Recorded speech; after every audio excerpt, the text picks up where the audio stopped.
In this video, we're going to talk about the covalent bonds and see what makes them unique, what separates them apart from the ionic bonds, and how to look for the difference between them. So in this video, we're going to be using these vocabulary terms, which is chemical compound, covalent bond, and molecular bond. You might already be familiar with the chemical compound, but we're just going to go a little bit deeper into covalent and molecular bonds. So now, this is the same slide that I had in the ionic compounds, but it's still very important to remember these. So remember that when two or more atoms are joined together, they're held together by a chemical bond.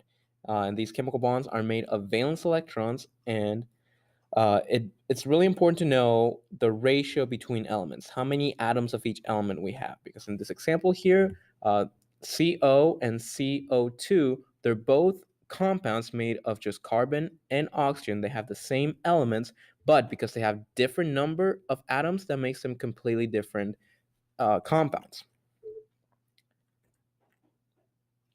And so, as we said before, the types of bonds depends on the elements that are in that compound. And for this, we'll be talking about covalent compounds and molecular compounds. And see, these two are examples of those covalent compounds. And I just want to point out right now that I call them covalent compounds, but another way to call them is also molecular compound. So if you look up online, if you're reading a book on this and you see molecular compounds instead of covalent, it's still exactly the same thing. It's just a different name for it. All right, so just keep that in mind. But for the rest of this video, I'll be calling it covalent compounds only, and I'm going to ignore the molecular compounds out of it. In the covalent compounds, to make a covalent bond, we need to have two nonmetal elements. So if you take it back to the periodic table, the nonmetals are those that are here on the right side of the periodic table, plus hydrogen. Remember that hydrogen is the exception to the metals. Even though it's on the left side, it's still considered a nonmetal. And so the most common elements we'll be seeing for our covalent compounds are things like carbon, nitrogen, oxygen, phosphorus, and sulfur, hydrogen, of course, and then the family of the halogens, which is the fluorine, chlorine, bromine, and iodine. These are the most common ones we'll be seeing for covalent compounds. But remember that there's still a few more nonmetal elements that we might see in a covalent compound. All right, and now the covalent bond is a very special type of bond because it involves the sharing of electrons between atoms. So what does it mean to share an electron? So if we're looking over at this graphic on the bottom right, it's just a molecule of CH4, and notice that it's color-coded too. So these electrons in blue, those are the ones that come from carbon. So if you go through and you count them, you see 1, 2, 3, and 4. These are the valence electrons of carbon. So carbon can bring in 4 valence electrons, which is like 4 single valence electrons. That means that it can make 4 bonds. Each of these hydrogens, they bring in 1 red electron with them. And so sharing these 2 electrons, they go to both the carbon and the hydrogen, and this is what's holding their atoms together. Now, the reason that this happens and they don't transfer over like they do in ionic compounds is because we have very small differences in the electronegativity of these elements. So if we take it back to this electronegativity chart, remember that for covalent compounds, we need at least 2 nonmetal elements. They're all over on the right side, so you can see that the heights of their graphs on here, they're very much closer together than they are if you compare it to the metals. So because of that, it's a constant tug of war where no side is winning on this. So in this one, carbon has brings its electrons, but it can't lose them to hydrogen. Hydrogen isn't strong enough to pull them away. But same thing for carbon, it's not strong enough to pull away the electrons from hydrogen. And so again, it's this tug of war, it's the constant sharing between the electrons. And so the electrons can be part of the carbon ring, or they can also be part of the hydrogen ring, and it actually happens for both of them at the same time. Now let's look at the bonds a little more closely. So as we said before, is that for the covalent compounds, we are sharing 2 electrons between atoms. So bringing this back, let's actually zoom in and talk about it in a little bit more detail. So we have this way of writing out our compounds, showing their structure and showing where each electron came from and where they're being shared. So in this case, this carbon is sharing 2 electrons between this hydrogen, 2 electrons between the top hydrogen, and then the same for the other hydrogens.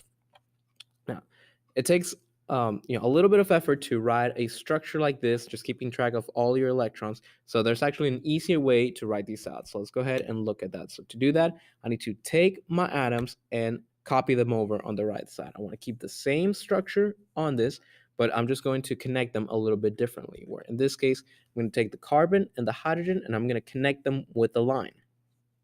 It's called the bond line that shows how my atoms are connecting to each other. And what's important to realize about these bond lines is that it actually represents the two electrons that we had in this Lewis dot diagram before. So uh, if we fill in the rest of our bonds, again, anywhere they have two electrons between two atoms, you replace it with a bond line in this way. And when you do this, these are two very similar structures that are actually the same compound. They still show the same information, just a little bit differently, because these lines contain two electrons. It's the same as when we were drawing them with individual dots. So I think this way is a lot easier to keep track of your compounds. It's a little bit faster to write them this way, and it's really great to see how they're oriented and what their spatial relations are to each other for the atoms.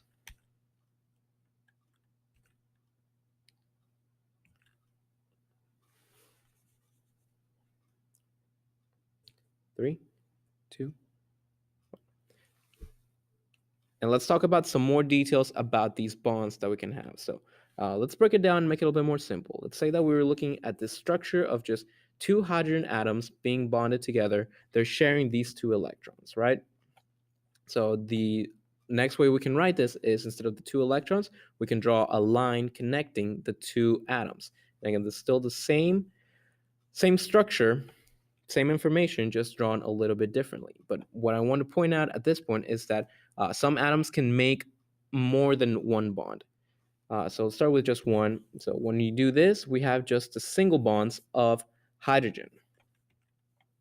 But as I just said, we can make more than one bond with some atoms. So let's look at this example where we have oxygen with two lines drawn between the oxygen atoms. So what's actually happening here is that this is a double bond for these oxygens. And what's happening here is that the electrons that are being shown, really, it's two pairs of electrons being shared between these oxygen, not just one pair like it was over here with the hydrogen. So remember that this line between the hydrogen represents two electrons, but two lines, that means that there are four electrons between them. And we can go one further. We can actually have three lines between atoms, and this will be what we call a triple bond, because there's three bonds connecting these two atoms.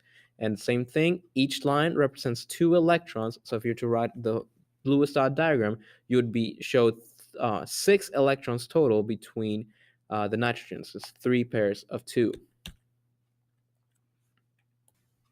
Let's take a short moment to just review everything we've covered so far, both for covalent and ionic compounds. So let's go ahead and draw a T-chart so we can easily compare the two and see what their differences are. So for the covalent compounds, remember that we use these structures where we are sharing electrons between elements. Now, which elements in particular? Remember that it has to be at least two nonmetals. You can't have any metals mixed in with this to make a covalent compound. Remember that the electrons are shared between atoms. So remember that carbon here brought one electron, hydrogen brought another electron, and those two electrons are what's holding the two atoms together. And we call those pairs of electrons, we call them bonds, and they are the connections between our atoms. Now, if we compare that over to our ionic compounds, remember these happen between metal and non-metal atoms. You need one of each to make an ionic compound, and these are special because the electrons are being transferred. They're not shared like they are in the covalent compounds. Instead, the non-metal is so electronegatively strong that it pulls the electrons away from the metal and completely takes them away. Remember, as a rule of thumb, is that metals always lose electrons, and non-metals will take those electrons away from the metals. All right, when you do that, we get an imbalance of electrons, and so this throws off our electrical charges. So where we have a neutral atom, when we have the same number of protons and electrons, when we mess with that, if we lose electrons, we get a positive ion. We call that the cation, And if we gain more electrons, we're gaining more negative charge and we get an anion. And now having that difference in charge between ions, you want to match them in opposite signs, and that's called the electrostatic force, and it's what's holding our ions together. All right, so that's going to do it for the ionic compounds. This is just an overview of the basic principles that we're looking at. And so in the next section, we're going to be looking at metallic bonds when we can have two nonmetal atoms and see what happens between them.